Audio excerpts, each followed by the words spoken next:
Buonasera a tutti e benvenuti a Management Tips, il podcast che racconta le storie di imprenditori e professionisti di successo. Io sono Andrea Podda.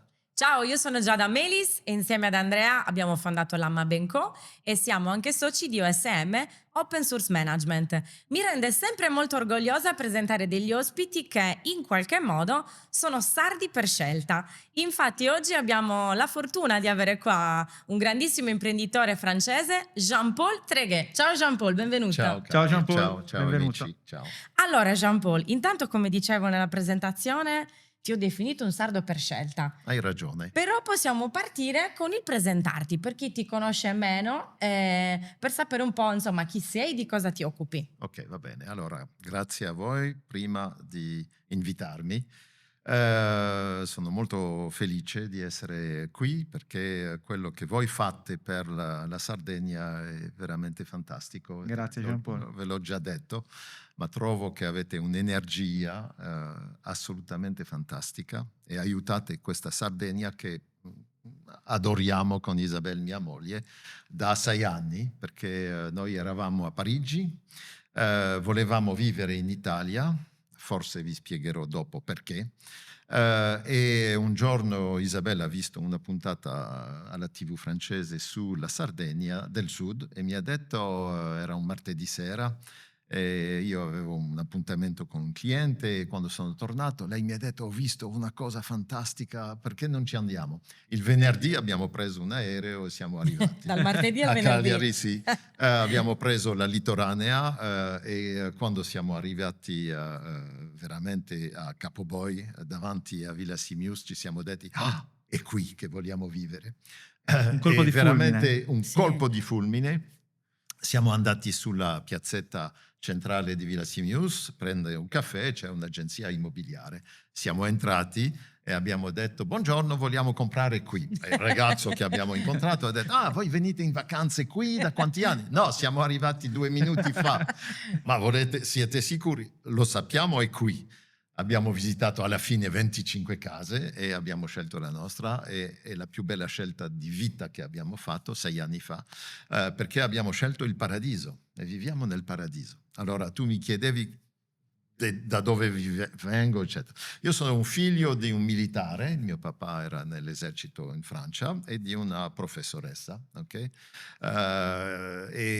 Dunque un'educazione molto stretta, sai? Rigida. Rigida, perché un professore è un colonnello. La dunque disciplina in casa non disciplina, mancava. mamma mia. Non avevi scampo.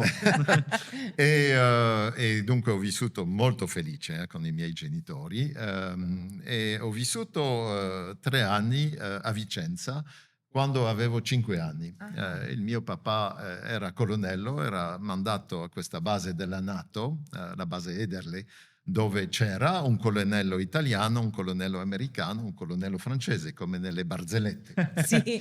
Io avevo 5 anni, sono andato a scuola italiana durante 3 anni, poi il mio papà è stato rimandato in Francia, come sempre i militari, 3 anni, ma io non volevo partire, ero bene in Italia, è sempre rimasta l'idea di un giorno vorrei vivere in Italia. Poi a 13 anni, non so perché, ma ho detto ai miei genitori: io voglio lavorare nella pubblicità e il marketing. Non so perché nella mia famiglia ci sono solamente professori, ok? Dunque, e Non avevi e l'esempio militari. in casa. Mai, non lo so perché. E ho detto ai miei genitori: da questo giorno io devo solamente leggere in inglese libri di marketing e di pubblicità. E dunque ho accumulato centinaia di libri di management, eccetera, sempre in inglese, perché volevo essere veramente un specialista di questo. Preparatissimo. Ho fatto una business school, evidentemente con la specializzazione marketing, evidentemente, e poi sono entrato nella pubblicità a 23 anni mi è immediatamente piaciuto tantissimo questo mestiere. Poi ho lavorato per Saatchi & Saatchi, che è diventato il numero 1 della pubblicità nel mondo, e da quel momento mi sono stufato di essere dipendente e ho deciso di essere imprenditore, e dunque ho creato a 25 anni la mia prima agenzia con 3 altri soci, e da quel momento è partito, diciamo, l'idea di portare qualcosa di diverso ai clienti con la mia conoscenza del marketing e della pubblicità, con questa cultura americana e inglese, perché loro sono ancora i migliori della pubblicità e del marketing. È questo che ho fatto e dunque ho sviluppato diverse agenzie, sempre creato tantissime, che con dei concetti molto precisi. Il primo concetto che ho elaborato è Senior Agency, l'agenzia specializzata sulla comunicazione e il marketing per la clientela dei più di 50 anni. Sì. Con questo ho creato 12 agenzie nel mondo, okay? Da Sydney a Auckland, a New York, a Oslo, Stoccolma, eccetera. E poi ho lavorato per dei brand mondiali come Nivea, per esempio. Ho portato a Nivea il concetto del senior marketing e abbiamo sviluppato tutta una gamma di prodotti che sono diventati grandi successi mondiali di Nivea Vital per le persone, le donne di più di 50 anni, eccetera. E poi quando io sono arrivato all'età di 50 anni mi sono stufato di parlare dei senior, okay? E ho detto a Isabel, che era già la mia seconda moglie, che era già insieme, io ho detto non posso più parlare dei vecchi, tra virgolette, devo trovare un altro concetto. E ho cercato e ho trovato il concetto di low cost nella pubblicità che non si era mai fatto. E dunque ho creato TV Low Cost, cioè l'agenzia di pubblicità televisiva specialista del business model low cost. E con questo in 3 anni siamo diventati numero 1 della TV in Francia, della pubblicità TV in Francia, con più di 150 clienti. Abbiamo aperto delle agenzie all'internazionale, 8 agenzie, e ci siamo sviluppati. Poi abbiamo fatto low cost media, agenzia media con un posizionamento low cost. Poi abbiamo fatto Digi low cost, posizionamento con nel digitale, eccetera. E di tutto questo alla fine abbiamo creato un gruppo che si chiamava e che si chiama ancora Big Success, okay? Che è sempre il numero 1 della TV, della pubblicità alla TV in Francia, che ho venduto il giorno dei miei 65 anni, perché avevo detto a Isabel, io non voglio essere il vecchietto che non parte mai, che è sempre lì, che tutti dicono mamma mia, quando sarà lui che se ne vada? E avevo detto ai miei soci, avevo 6 soci, che il giorno dei miei 65 anni io vendevo il gruppo, ero l'azionista di referenza e mi dimettevo delle mie funzioni di presidente per fare altro, e l'abbiamo fatto. E da quel giorno siamo arrivati in Sardegna. Fantastico. Ha coinciso Ecco. proprio con la tua nuova vita. Esatto, arrivato non sapendo che fare, eccetto di essere in pensione, ma quando sei imprenditore devi fare qualcosa. Esatto. Non è che io andavo a passeggiare con un cagnolino o andare al golf o Non ti andare alla immagino, pesca, non ti immagino. impossibile. E non avevo nessuna idea. E invece andando nei ristoranti per scoprire un po' la zona, io chiedevo sempre, era giugno, già 35 gradi, io chiedevo sempre, ma che cosa avete come rosato? E la risposta 6 anni fa era, abbiamo rosso o bianco, rosso, bianco, rosso, bianco. Ma non bevete rosato? No, rosato qui, no, eccetera. Allora ho detto a Isabel, ecco, è questa l'idea. Andiamo a creare un grande rosé per andare a dimostrare che la Sardegna può diventare Certo. l'alternativa ai rosé de Provence, che sono i leader mondiali. E così che è nato il progetto di fare Sochic, dunque 6 anni fa. Non avevo mai prodotto vino, mai. Okay. Invece avevo fatto la pubblicità per tantissimi brand di vino, di alcol, ho lavorato con lo Champagne Krug durante 10 anni, per Laurent Perrier, eccetera. Dunque avevo un'esperienza di marketing, okay? Chiaro. Ma mai di produzione. Dunque abbiamo trovato un enologo sardo fantastico, lui si è innamorato dell'idea di fare questo grande rosé di eccellenza per rappresentare la Sardegna a livello internazionale, per dire non più i francesi, ma c'è un vino di eccellenza, rosé, fatto con francesi e sardi, ma Fantastico. Però totalmente fatto in sardi. paradiso. Ma fatto in paradiso di Sardegna. E abbiamo identificato con l'enologo il Canonao di Capoferrato sulla zona di Castiadas, Il Canonau, non so se lo sapete, ma è il più anziano vitigno del Mediterraneo, 3200 anni, è l'antenato del Grenache. E il Grenache è la base di tutti i più grandi rosé al mondo, i rosé de Provence, e dunque siamo ripartiti all'origine del vitigno che crea l'eccellenza dei vini rosati. È così che l'avventura Sochic ha cominciato. Che percorso Voilà. straordinario. Che Grande. vita, Vabbè, Jean Paul, straordinario, non veramente. so. Sì, Ma- sì, come no? Ripeto, è una fortuna che oggi possiamo registrare questa No, puntata grazie a con voi, te, perché sei un pozzo di conoscenza e Siete di... troppo gentili. No, la verità è la di verità. sapere, di esperienza, Grazie, veramente grazie. brillante. Grazie. Prima che Andrea ti faccia la prima domanda, ti faccio vedere, quindi anche per chi ci guarda e non solo chi ci ascolta, quando parlava di Sochic parlava di lui. Vabbè, noi l'abbiamo Sì, bevuto sì. tante volte, è veramente Certo, un'eccellenza. La MAB si deve Sochic, dunque. Assolutamente, Ed è assolutamente sì. siccome appunto parliamo di rosé, è Sì. uno dei motivi per cui il tuo brand personale ti porta a vestirti Sempre. di rosa. Io sono sempre in rosa. O la camicia o il pantalone, sempre la pochette, evidentemente l'orologio. Mamma mia. Anche qua c'è un po' E di poi, marketing. e poi mi direi, fermo qui, ma... Isabel ha anche l'auto rosa. Sì, Siete sì, fantastici. Isabella ha la Fiat 500 elettrica Mamma rosa mia, l'adoro. con scritto I love so chic. Fantastico, grande veramente Sì, Jean Paul. sì. Allora Jean Paul, tu hai una grandissima energia. Tu hai detto a Sì. noi che abbiamo una bella energia, Beh. ma devo dire che tu, secondo me, tra le cose che hai portato in Sardegna, oltre a una grande conoscenza e valore, ma è una grande energia che trasmetti con ogni persona che incontri. Quindi questa è una Ti cosa ringrazio. molto bella e molto forte. Quello che ti voglio chiedere, come ha detto Giada, il podcast si sviluppa in varie fasi. La prima è un po' più personale. Sì. E la domanda iniziale è: chi era Jean Paul da bambino? Cioè, che bambino era Jean Paul? Allora, come ho spiegato, papà colonnello, mamma professoressa, dunque io dovevo rispettare le regole, ok? Dunque, no, ho avuto un'educazione, diciamo, molto seria. I miei genitori avevano la coscienza che per riuscire nella vita devi essere bravo in scuola. E dunque, quando io portavo a casa delle note che non erano buone, non andava bene, mi dicevano tu, questa è l'ultima volta che fai questo, devi essere il migliore, eccetera. Dunque questo mi hanno fatto lavorare molto, devo dire, Certo. okay? E hanno fatto bene. È servito.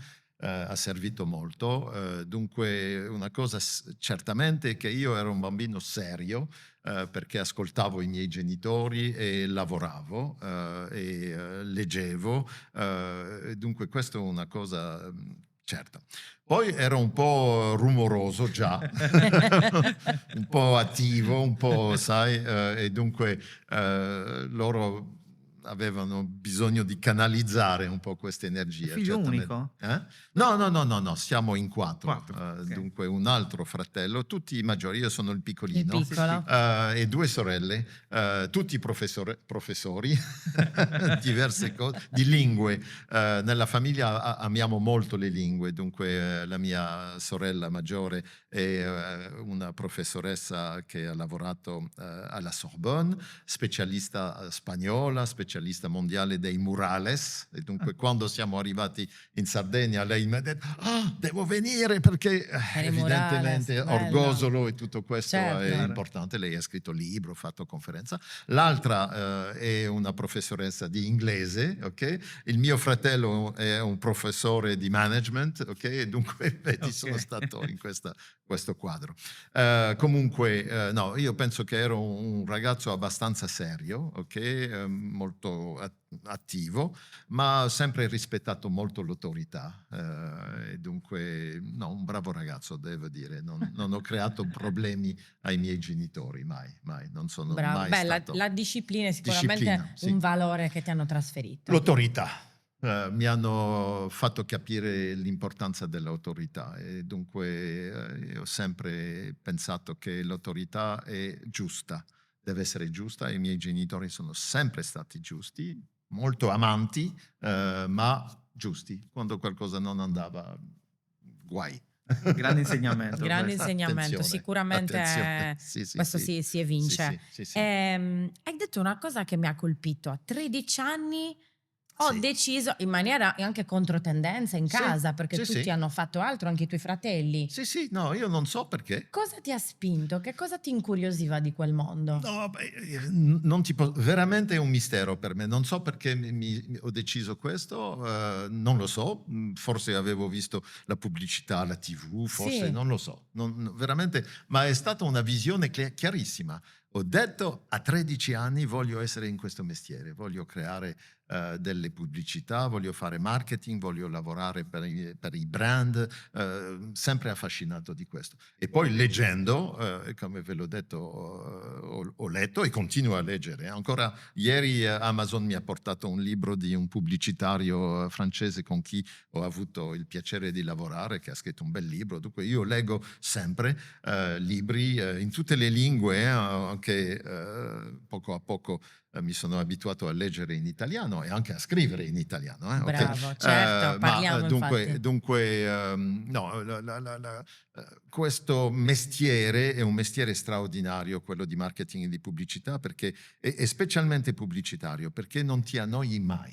Perché in una giornata, dunque vi ho detto, nel mio gruppo avevamo 150 clienti, dunque in una giornata normale per me io avevo appuntamenti con 3-4 clienti, ok? Forse uno o due prospetti, dunque di mercati diversi, ok? Di tantissime cose, sai che l'automobile, le Settori bevande, la diversi come moda, non so, un po' di tutto. E dunque questa esperienza che ho accumulato è fantastica perché non ti annoi mai, perché impari ogni giorno cose diverse perché hai l'occasione di lavorare come voi, chiaro, ma voi è la stessa cosa. Certo, Voi chiaro. avete qui a MAB tantissime aziende che vengono di tutti questi di livelli piccoli, grandi, mondiali, lavorando in tutti i mercati. È così che non ti annoi mai e dunque questo mi è piaciuto molto. E poi quello che mi è sempre piaciuto è di prendere delle idee che avevo visto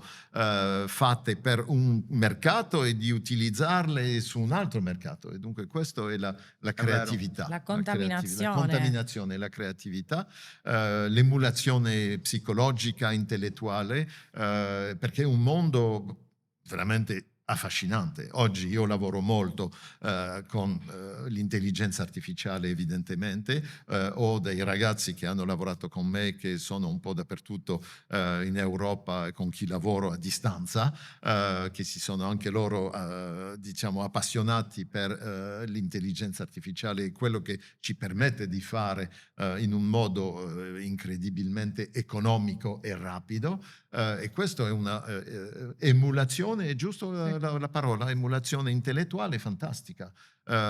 Siamo al cuore, facendo marketing e pubblicità digitale, su tutti i media, siamo al cuore di questa trasformazione e dunque di questo diciamo inseminamento di idee che vedi un po' dappertutto, con anche una cosa molto importante che io ho sempre vissuto è la velocità. Okay?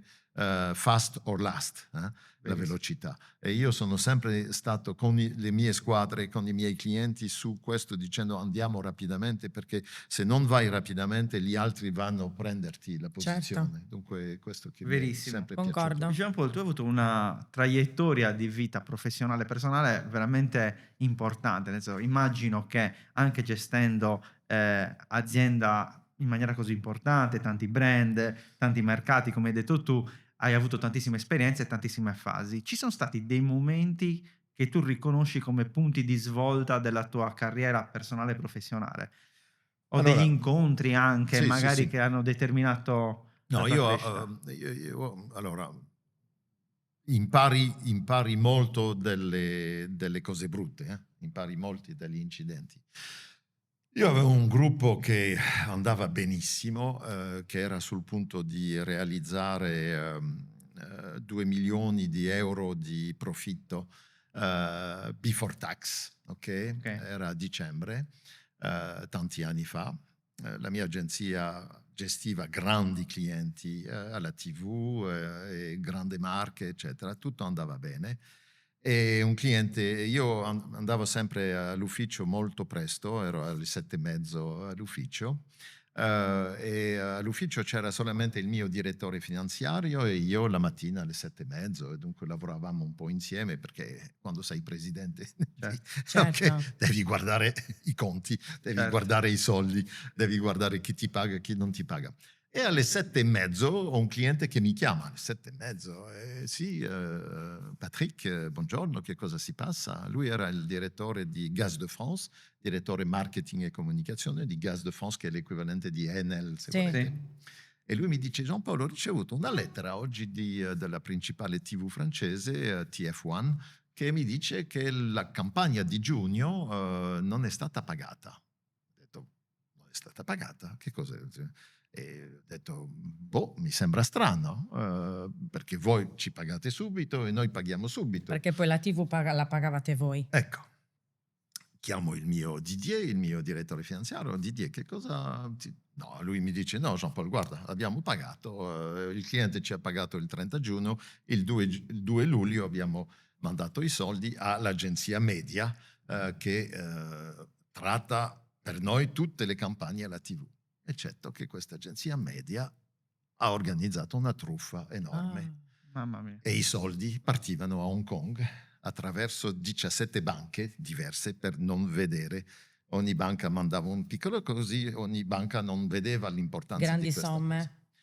E ci siamo ritrovati in pochi giorni e tutti i nostri clienti hanno detto: ma come mai noi riceviamo lettere delle TV, non avete pagato l'ultima campagna? E dunque abbiamo capito che c'era una truffa enorme. Mamma mia. Questa truffa ci ha preso 8 milioni di euro, ok? Perché quando sei in TV Certo. i conti Le vanno somme sono rapidamente, importanti. Certo, perché quelle pensi che somme un, si un raggiungono spot alla TV alle facilmente. 8 della sera in Francia costa qualche volta 300-350 mila euro per 30 secondi, ok? Chiaro. E dunque ci siamo fatti rubati 8 milioni di euro, ok? E dunque da un'agenzia che andava a fare 2 milioni di profitto, mi sono ritrovato un'agenzia che aveva 6 milioni di perdita in un giorno, ok? Che cosa fai? Io avevo filiali dappertutto, avevo collaboratori dappertutto, che cosa facevo? Chiudevo l'azienda dicendo: non è il mio problema? No.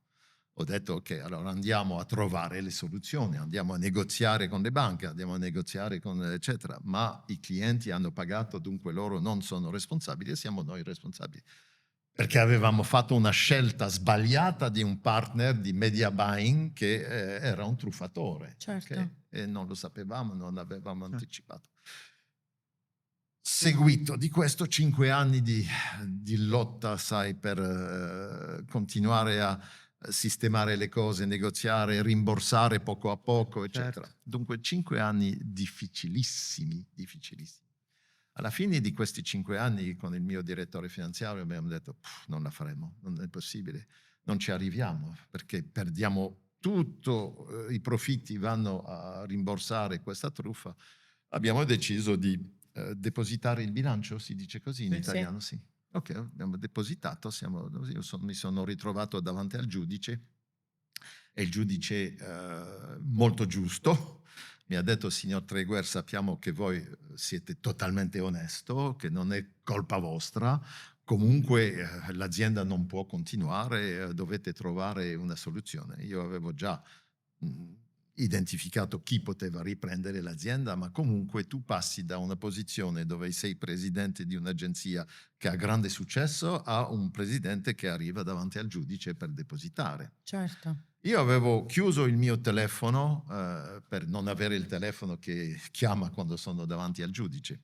Giudice di nuovo molto simpatico con me, dicendo: non è colpa vostra, dunque non ci sarà niente contro voi personalmente, ma dobbiamo fare. Dunque non sono stato assolutamente, sai, come si dice, vietato di gestire una cosa così. Certo. Niente, assolutamente, perché era un'evidenza. Il ragazzo era partito a Hong Kong, c'era la polizia francese non poteva, perché non c'è non so come si dice, una possibilità tra Hong Kong e la Francia di Estradizione. estradizione. Ah, Grazie, ok. scusatemi, non sono ancora totalmente No, sei italiano. bravissimo, parli ok. benissimo Estradizione. l'italiano. Ok, chiudo il mio telefono, riapro il mio telefono quando esco da questo tribunale, apro il telefono e mia ex moglie mi dice: papà, Jean-Paul, sono assolutamente triste, il tuo papà è morto un'ora fa.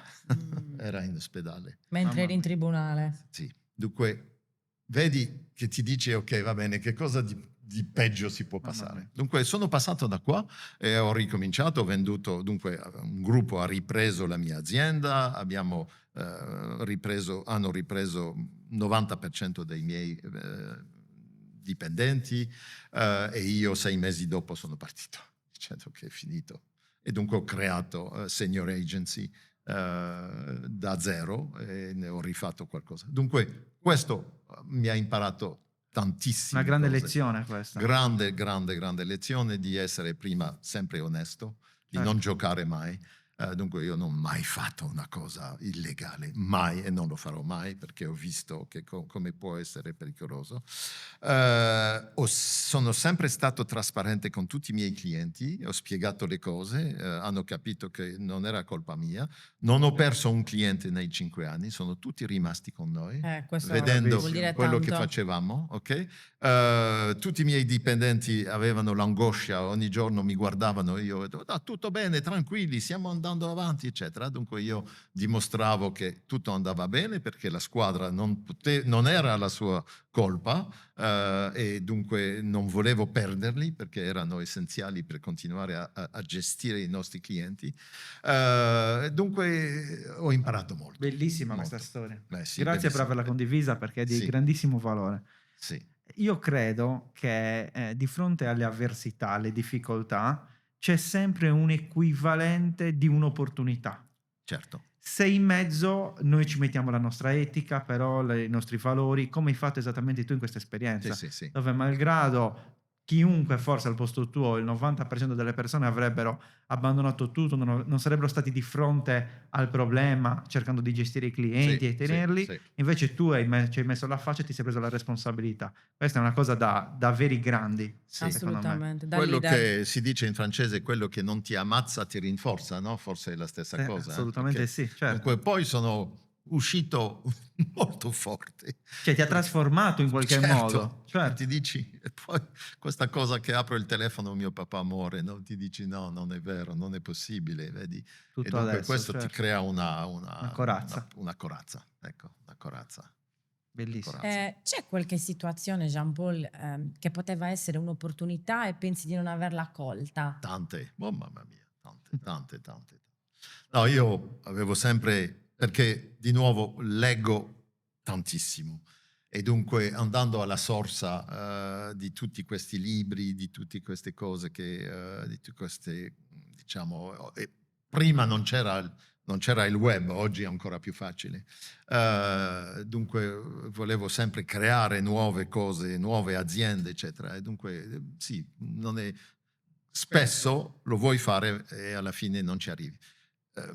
La mia ultima esperienza che ancora oggi sono furioso di non aver riuscito, avevo l'idea di creare la prima agenzia specializzata su Amazon in Francia, ok?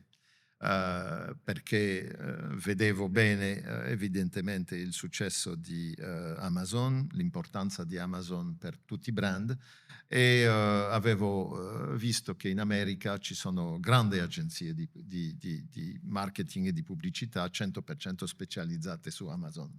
E dunque ho avuto l'idea di creare la prima agenzia in Francia. E sono andato a cercare dei ragazzi che erano dei ex Amazon, perché avevano la conoscenza di quello che si doveva fare su Amazon per riuscire con un brand. E abbiamo creato un'agenzia che si chiamava It's Amazing, ok? It's Amazing. Non potevamo utilizzare Amazon, anche se avevamo pensato a creare un'agenzia che si sarebbe chiamata Bezos, ok? Fantastico. Perché lui non ha registrato Bezos, Ok. non ha registrato, ma il mio direttore finanziario mi ha detto È rischioso. perché è più potente di noi. Sì, quest'anno. Ok, comunque abbiamo lanciato It's Amazing con due ragazzi ex Amazon, bravi, veramente bravi, eccetto che non erano imprenditori.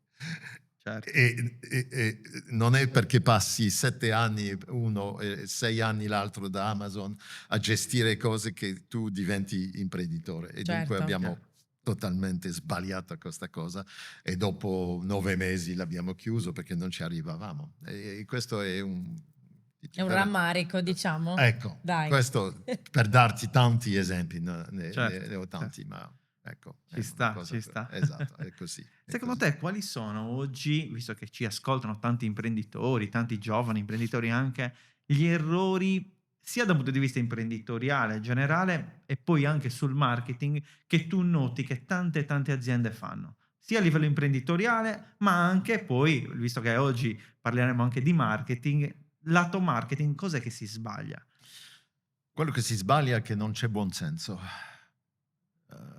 Loro fanno tantissimi cose che non sono di buon senso e Ok, dunque comincia per il nome. Ci sono tantissimi brand con nomi complessi, impossibili da memorizzare, che non significano niente, eccetera. Io ho sempre detto, se tu non hai soldi, se tu cominci... Allora, l'altra cosa che voglio dire è bene di non avere soldi. Ok? ok. Questo mi sembra importantissimo. Hai ragione. Io, quando ho creato la mia azienda avevo veramente pochissimo e anche veramente se ci ho sempre pensato, ho preso dei rischi pazzeschi. Perché non avevo soldi, i miei genitori non avevano soldi, un colonnello e una professoressa non avevano soldi, Certo. non avevo la camicia, come si dice in italiano. Certo. Okay. Dunque ho dovuto partire da zero, non zero perché avevo il cervello, avevo l'educazione, avevo i valori, ma senza soldi. Dunque penso che la cosa buona è di partire senza soldi. Okay? Perché se hai soldi allora vai a sprecare questi soldi. Verissimo. Okay? E penso che siete d'accordo con Sì. me. La seconda cosa, come ho detto, il manco di buonsenso. Prendi un nome che nessuno capisce che cosa fai, ok? E dunque sei obbligato di investire in pubblicità per spiegare che cosa fai, ok? Che cosa è il tuo nome.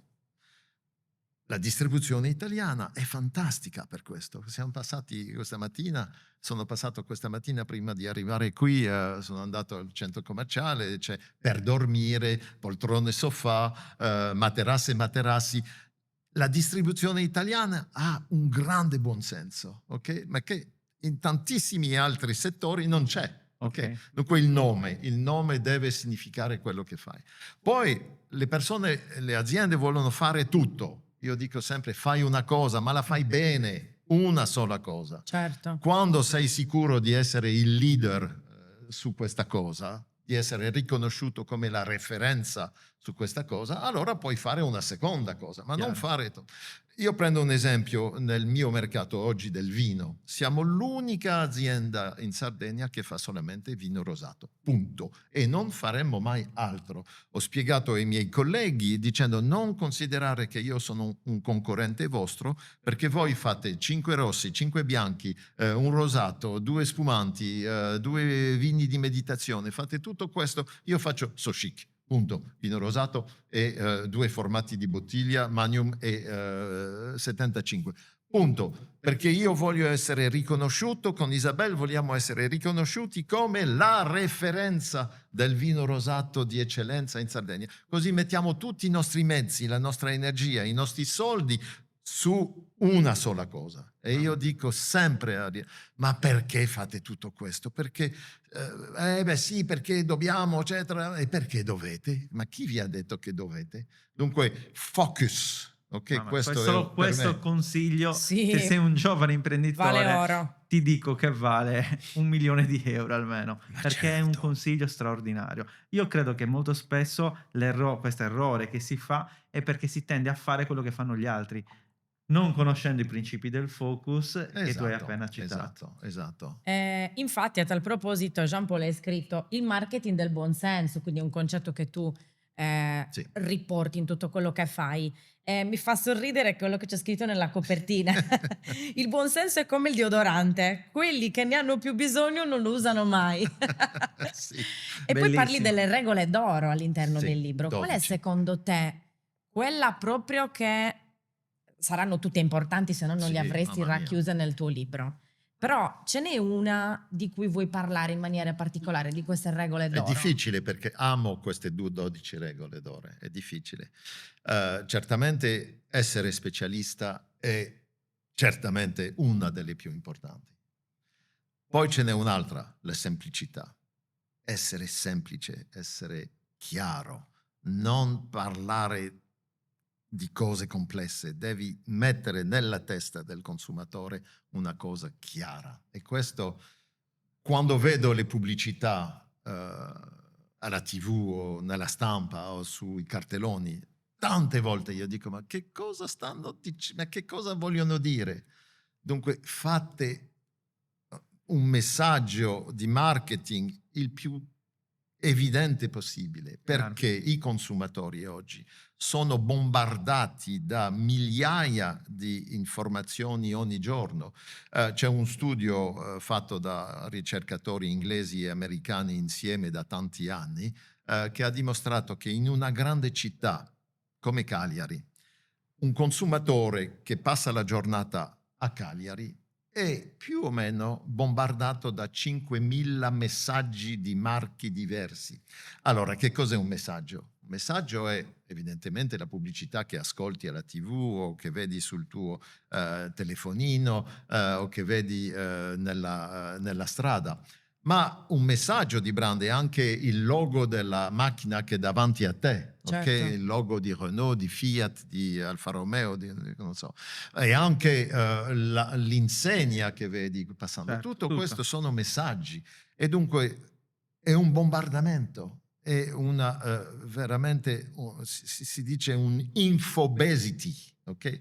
E dunque se tu non hai un messaggio chiarissimo, il più evidente possibile, vai passare, diciamo, a mezzo a tutto questo Sì, sì, e sei non uno fai dei tanti. memorizzare. Esatto. Confusione, quindi Dunque, semplicità versus confusione. esatto, dunque la semplicità è fondamentale e Steve Jobs ha dimostrato che cosa si può diventare con la semplicità, perché Apple è stato quello che ha veramente messo, lui lo diceva, la cosa più difficile è essere semplice.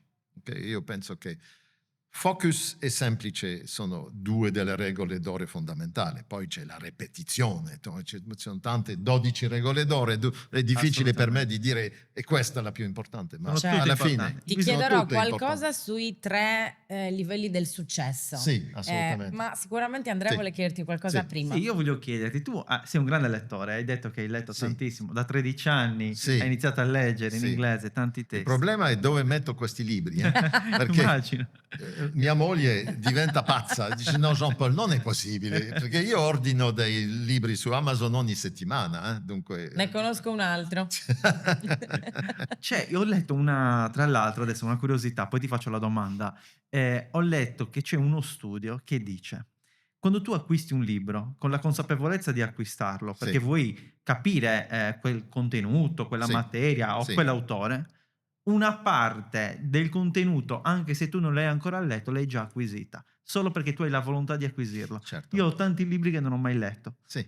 però è come se conoscessi una parte di quel Sì, contenuto. hai ragione. È una cosa affascinante Sì, questa. sì, chiaro. Chiaro. Fa pensare, fa pensare. Sì, La sì. domanda che voglio farti Sì. appunto sui libri è: c'è qualche libro, casomai di qualche autore, anche una biografia, Grazie. che ti ha colpito e che ti ha lasciato tanto valore dopo che l'hai letta? Sì. Allora, le 12 regole d'oro del marketing di Al Rise, 22, scusatemi, le 22 regole d'oro del marketing di Al Rise e Jack Trout. Per me il libro fondamentale del marketing. Non c'è equivalenza a questo libro. E io condiviso con tutti i miei collaboratori, tutti i miei clienti, tutta la mia carriera. Questo libro è per me il libro fondamentale del marketing. Le Fantastico. 22 regole d'oro del marketing di Al Ries e Jack Trout, lo trovate in italiano, in inglese, in tutte le lingue, su Amazon, su tutte le librerie. È il libro, se tu ti interessi al marketing, alla creazione di valore per un'azienda, al branding, all'evidenza, al buon senso, è tutto dentro, è tutto dentro. Fantastico. Penso che in italiano il titolo sia Le 22 leggi immutabili del marketing. Del Hai ragione, marketing. hai Ma ragione. forse ce l'hai. Hai ragione. Sì, Sì, sì, sì, sì, sì, certo, certo. L'ho visto nella No, libreria. ma è un obbligo. Se Assolutamente. tu hai, Sono d'accordo. se tu hai, non so, un'ora a passare su un libro di marketing, è questo. E poi i Verissimo. nostri libri, evidentemente. Esatto. Infatti, ad esempio, il marketing del buonsenso dove si può acquistare? A Amazon, parte da Amazon Mabenco, si trova da Mab. ma Benco ce l'abbiamo assolutamente nella nostra libreria. Ti voglio chiedere le 3 F. Sì. Allora, fame, familiarity e favorability. Questo è una cosa che ho sempre spiegato ai clienti. La prima cosa che devi fare quando tu crei un brand, qualsiasi tipo, business to business, business to consumer, la prima cosa che devi creare è la notorietà di questo brand. Okay? Se non c'è notorietà, avrai grande difficoltà a camminare. Quindi Okay? prima la fama. La fama, fame. E ci sono cose che permettono di fare questo, il sponsoring per esempio sui stadi, la ripetizione di un messaggio, di un jingle alla radio, eccetera. Ci sono diversi elementi che ti permettono di fare questo. Poi c'è la familiarità, ok? Familiarity, che conosco questo brand, e so quello che fanno. Ok, sì. E poi c'è, terzo livello, la favorability, la preferenza. E quello io preferisco. Lasciatemi dare un esempio. Immaginiamo che siamo a Cagliari e c'è un edificio dove c'è un trasloco e arriva una nuova famiglia che si mette al terzo piano. La mattina il signore scende e va a guardare la scatola della posta. Si dice scatola Sì. della posta, sì? La cassetta. La cassetta postale, scusatemi. E per prendere il corriere, ok. E lui è lì, apre e c'è una signora che è lì e dice: buongiorno signora, io sono Marco, sono arrivato questo weekend e siamo al terzo livello. Bene, io mi chiamo Teresa e noi siamo al primo livello. Bene, ok. Hanno fatto un piccolo incontro, ok. Marco, Teresa, c'è un inizio di qualcosa. Okay. 3 giorni dopo Marco scende e trova di nuovo Teresa. Allora, buongiorno Teresa, come andate? Bene. Ma Teresa, voi avete bambini? Sì, ne ho 2. Bene. E voi? Io ho 2, anche 2, un maschio e una femmina. Bene, anch'io, ma vedi che bello. E dove sono? A scuola? Beh, sono a scuola Santa Maria, qui. Ma anche noi, ma incredibile, che bello, in quale, eccetera. Hanno cominciato a creare una familiarità. Certo. Io so che tu ti chiami Teresa, hai 2 bambini, sei al primo livello, eccetera. Dunque, ho cominciato a fare qualcosa. Una settimana dopo si incontrano di nuovo e Marco dice: guarda, ho parlato con mia moglie Isabelle e sarebbe un grande piacere per noi di invitarvi a prendere un bicchiere di Sochic, un vino che abbiamo scoperto arrivando qui a Cagliari. Il migliore, tra l'altro. Migliore vino rosato. Sì, volentieri, che piacere, sì, eccetera. E dunque vengono e cominciano e diventano amici. Preferenza, ok? Certo. Dunque, fame, familiarity, favorability. Perché favorability vuol dire che a un momento, quando io devo scegliere un marchio, e dico no, io voglio solamente Segafredo come caffè, perché è questo che, eccetera. Voglio solamente Volvo, perché io, eccetera. Dunque, questo livello. Ma questo non si arriva in un giorno, È un è tutto un percorso. processo, un percorso, una consistenza, una coerenza, e tutto questo è l'elaborazione di una strategia di mezzi, di una strategia marketing intelligente, con coscienza, con scelta di tipo di messaggio, di tipo di media, eccetera. Dunque le tre step a successo è fondamentale, e spesso ho spiegato a clienti dicendo siete andando troppo rapidamente, non abbiamo nemmeno una base di notorietà, dobbiamo prima creare una Non si possono notorietà. saltare questi passaggi. No, non li puoi saltare. Sì, allora puoi saltare perché ci sono sempre dei gruppi di consumatori che diventano fan subito, ma loro rappresentano il 5% dei consumatori. Certo. Devi prima avere una base almeno di 20 o 30% per pensare che puoi cominciare. E Certo. perché se tu fai un messaggio troppo complesso, allora che non sviluppa bene la notorietà, stai andando, dunque ci sono. È tutto il lavoro di strategia che si deve fare quando si lavora sul marketing. Chiaro, chiarissimo, Ecco. molto molto chiaro. Grazie per le condivisioni perché sono molto utili per chi ci si ascolta e per Ringrazio. tutti noi.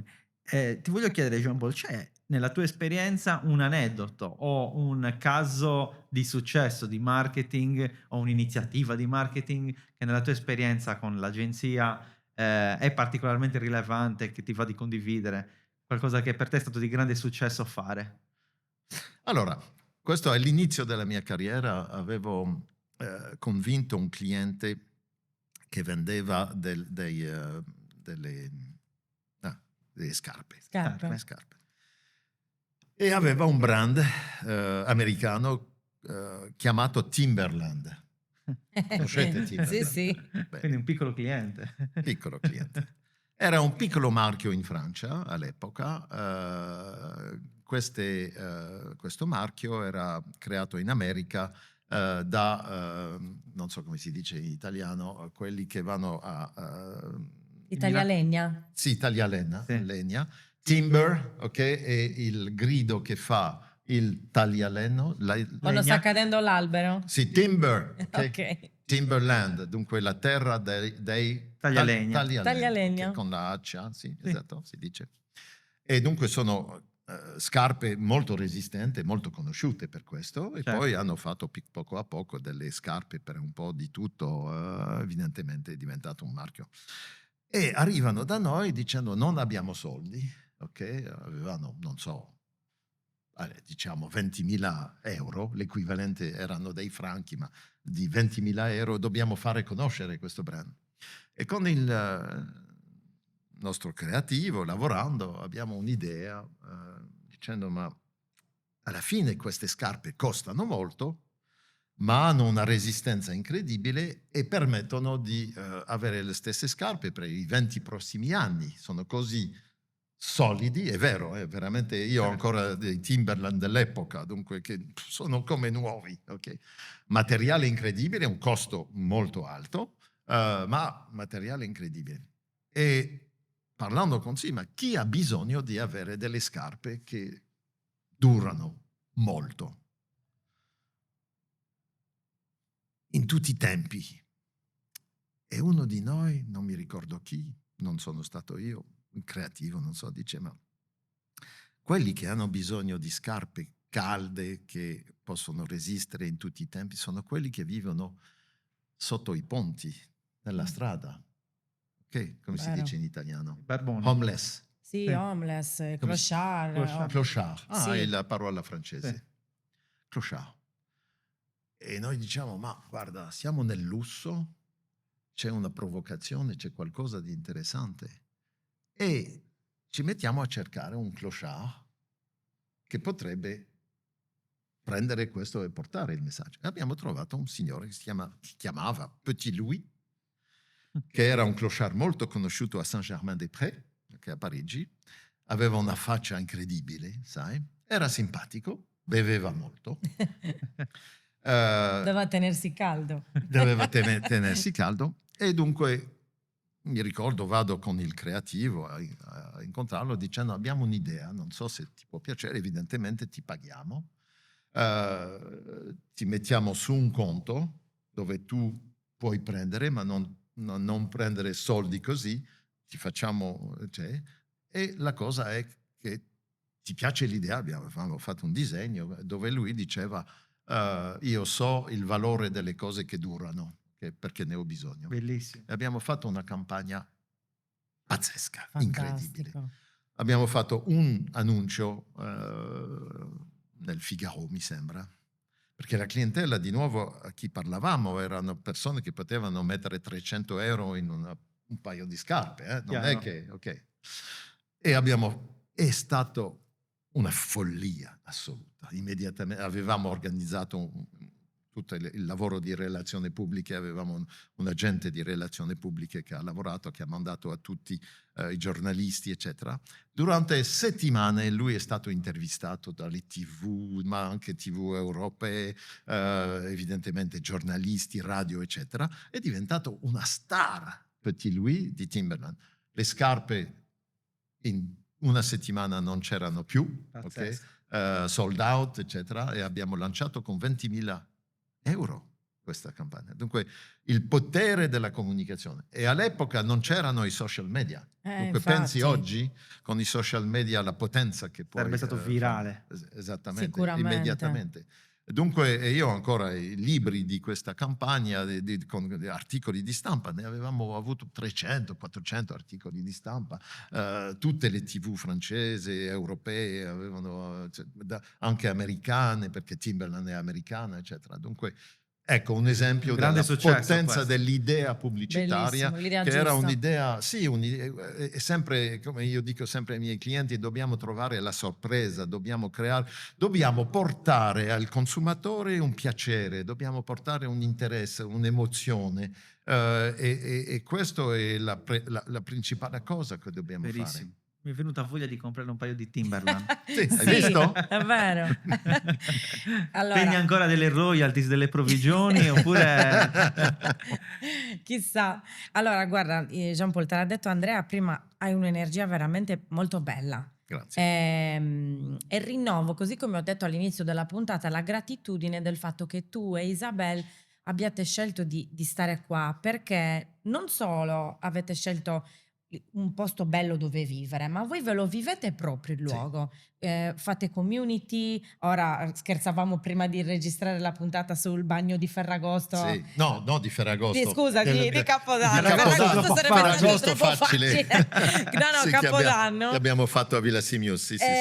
Queste vostre iniziative e anche il fatto che aprite tante volte le porte di casa vostra per ospitare tante persone, è proprio perché la tua capacità e voglia di comunicare poi la riporti anche nella vita di tutti i giorni con la condivisione. Vero, sì. Secondo te quanto fa la differenza avere Isabel vicino? No, prima cosa è fondamentale, abbiamo creato insieme, siamo insieme da 23 anni, ok? Dunque abbiamo lavorato insieme più o meno 17 anni. Come voi, senza mai litigare. Questo è importante perché siamo veramente fusionali, ok? E tutti e due abbiamo un carattere, siamo bretoni, dunque testardi come i sardi, terra di granito. Abbiamo punti in comune. Sì, terra di granito, siamo testardi ma siamo complementari e ci sentiamo molto bene insieme. La nostra avventura qui con il Soci, che è un'avventura di una coppia. Il nostro storytelling è questo, è perché è vero che lo facciamo insieme, tutti gli eventi, tutte le cose, tutte le decisioni le prendiamo insieme,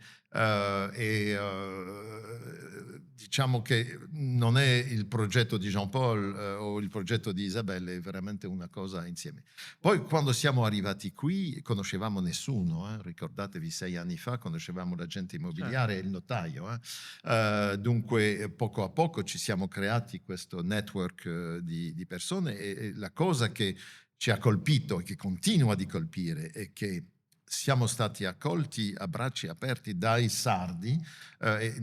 Io lo dico sempre ma lo ripeto, abbiamo scoperto la Sardegna, questa terra meravigliosa, e quello che non conoscevamo sono i sardi, che ci aiutano in un modo che non esiste in Francia, non esiste in America, ok?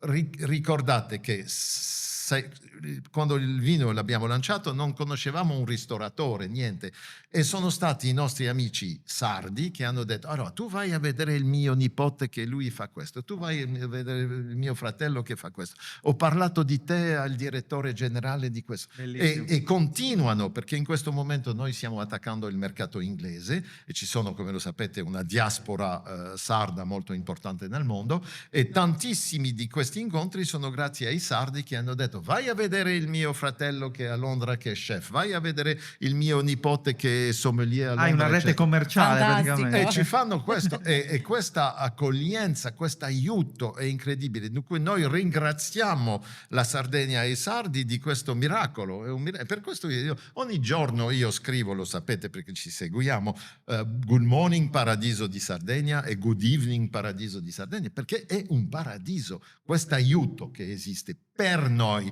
verso di noi, è una cosa incredibile. Dunque noi diciamo non so, facciamo la propaganda di questa Sardegna incredibile, perché non abbiamo mai avuto questo. In tutta la mia vita in Francia nessuno mi ha mai aiutato. Questi stronzi di francesi non ti aiutano, ok? Però non è Va a bene. caso, Jean-Paul, perché il popolo sardo, che adesso un po' Sì. ha iniziato a conoscere in questi anni, è particolare. Sì. È vero che c'è tanto l'ospitalità, però c'è l'ospitalità dopo che hai passato degli esami. Sì.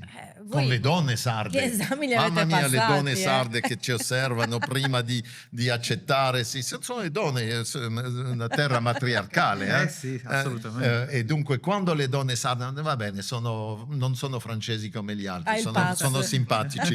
Cioè, tanti amici ci hanno detto: siete i primi francesi simpatici che incontriamo. Hai visto? No, siete veramente Sto straordinari, scherzando, sto simpatici, persone di valore, e poi Isabella è di un'eleganza. Infatti, la salutiamo. Ciao Isabella, Ciao, vieni Isabella. a trovarci presto. Madame so chic, eh? Hai ben E poi ragione. soprattutto anche voi date sempre dimostrazione di aiutare a vostra volta. Sì, Ricordo sì, sì. benissimo quanto anche tu hai sostenuto tantissimo la nostra La vostra raccolta iniziativa Assolutamente. Sardegna Futura. fantastica. Quindi fantastica. diciamo che è un dare e avere. No, siete voi fantastici. Diciamo, volentieri fate un bene alla Sardegna incredibile. Grazie. Permettete a sviluppare questa Sardegna e a fare che i sardi non partono. Esatto. Perché da 6 anni abbiamo visto tantissimi giovani che 6 anni fa dicevano: io parto a Londra, a Milano, eccetera, che oggi dicono: no, sto provando a creare tornare. qui qualcosa. Certo. Sai che E MAB fa un lavoro incredibile per Sai questo. che a marzo con Sardegna Futura andiamo a Londra per Sì? il progetto Back to Sardinia. Ah. Andiamo a incontrare tanti sardi che sono a Londra per raccontargli cosa c'è di bello oggi in Sardegna che bello, per poter che bello. rientrare. Veniamo con voi e diciamo: venite. Dai, Bravo. dai, Siete veramente. benvenuti, Sì, ma eh? certo. Vi facciamo sapere le date. Certo, andiamo insieme. Sì, Andiamo sì, insieme. è assolutamente un piacere. Sì, sì, sì. Andiamo verso la chiusura, Sì. Jean-Paul. Prendiamo management tips, perché Sì. hai scelto una tip Sì. che leggiamo insieme e la commentiamo. Allora, devo dire che ho avuto tanta difficoltà perché ce ne sono tante dei tips che mi piacciono. Dunque, L'imbarazzo della scelta. imbarazzo della scelta. Ok. Allora, no, io ho scelto pagina 169. Nel business i clienti e non i concorrenti decidono chi vince la guerra. Questo è assolutamente una grande verità. Se tu guardi solamente la concorrenza, allora la concorrenza ti fa bene perché ti dà come si dice, stimolo o come si dice, boom sul culo, spunti sul culo, ti fa bene. Dunque io ho sempre osservato molto e continuo a osservare quello che fanno. Ti tiene sul pezzo, diciamo. Sì, Giano, ti obbligano di pensare che non sei il più bravo, che ci sono altri che hanno cose eccetera. Ma il client-centric, essere ossesso da quello che è buono per il tuo cliente, ti crea la tua ricchezza.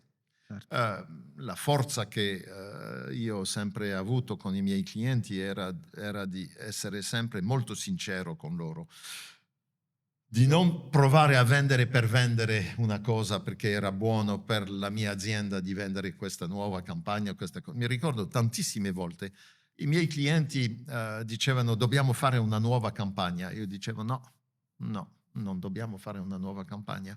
Non puoi pensare che il consumatore è già stanco della tua campagna perché abbiamo fatto 3 piccole campagne di pubblicità alla TV quest'anno.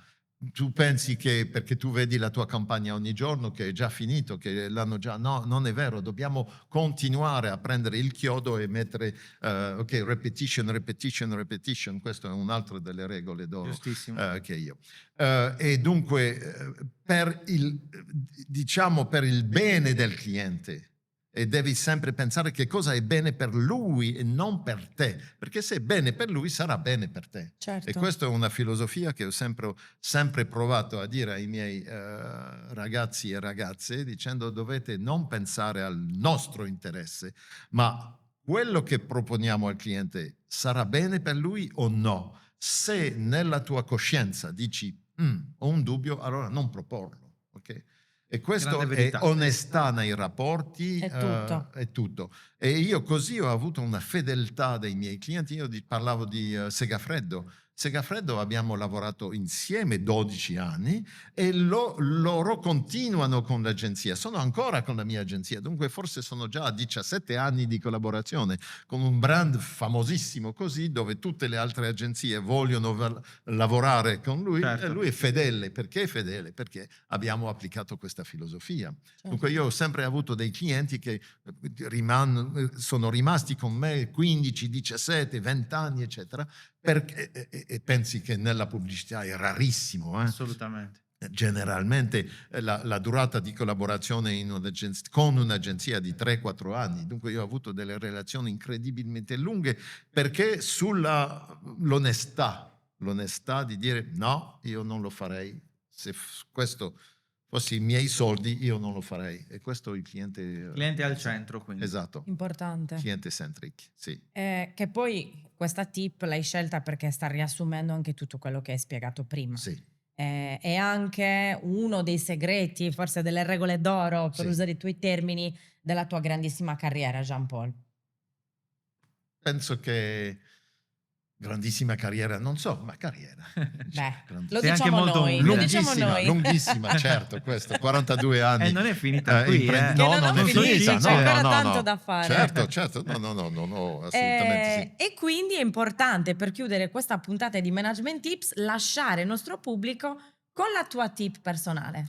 Allora, non è personale perché è stata scritta da un allenatore di football americano, ok, molto famoso, che ha fatto con la sua squadra, ha vinto tantissime cose. E questa, come si dice, Maxime, come si dice? Massima. Massima, è scritta nei miei 11 libri di marketing, perché io ho scritto, questo è l'11°. Troverete in tutti i miei libri questa massima che io ho in testa da tanti anni. Allora lo dico in inglese, poi facciamo la traduzione. Winners never quit, quitters never win. Che cosa vuol dire? Quelli che vincono non abbandonano mai, quelli che abbandonano non vincono mai. E penso che quando sei imprenditore, lo sapete perfettamente come me, è fondamentale. Non devi mai mollare, mai abbandonare. È difficile, molto difficile, perché è una vita dove non ti riposi mai, non sei mai libero nella testa. Forse quando fai il maratone di New York, perché sei concentrato su riuscire, ma sei sempre ossesso da che cosa ho fatto, che cosa posso fare, che cosa è sbagliato, dove sono i soldi, eccetera, eccetera. Winners never quit, non abbandoni mai fino all'ultimo secondo, e se tu già dici, boh, non ci arriverò. Don't Give Up, il famoso canzone di Peter Gabriel, Don't Give Up. E dunque questa è la mia massima Bellissimo. fondamentale che troverete in tutti i miei libri dall'inizio, mai abbandonare. Io credo proprio che molti dei progetti, anche delle idee di successo, non si rivelano tali perché si abbandona troppo presto. Esatto. È proprio così, è una caratteristica da da formare in ognuno di noi, la Sì, sì, sì, resilienza, la resilienza, sì. continuare. L'ha detto questo anche un'amica in comune che è Natalie De Klerk, che è Sì, stata qua con noi sì, sì, e ha parlato molto di questo concetto, Sì, vero. che sì. più è grande l'obiettivo che ci si pone, più saranno le avversità che incontrerai e non devi mollare mai. No, certo, questo. Fantastico. Poi penso che gli imprenditori abbiamo questo nel sangue. Verissimo, verissimo. Ok. Grazie a voi. Grazie Jean Grazie Paul, Jean una Paul. puntata straordinaria. No, Ti faremo vai. tornare, guarda, perché quando ci sono dei contenuti di questo Se livello tu mi bisogna metti un fare microfono altre io puntate. vengo, sai. Quindi ringraziamo Jean Paul Treghe e ci vediamo alla prossima Ciao a puntata di tutti. Management Tips. Ciao!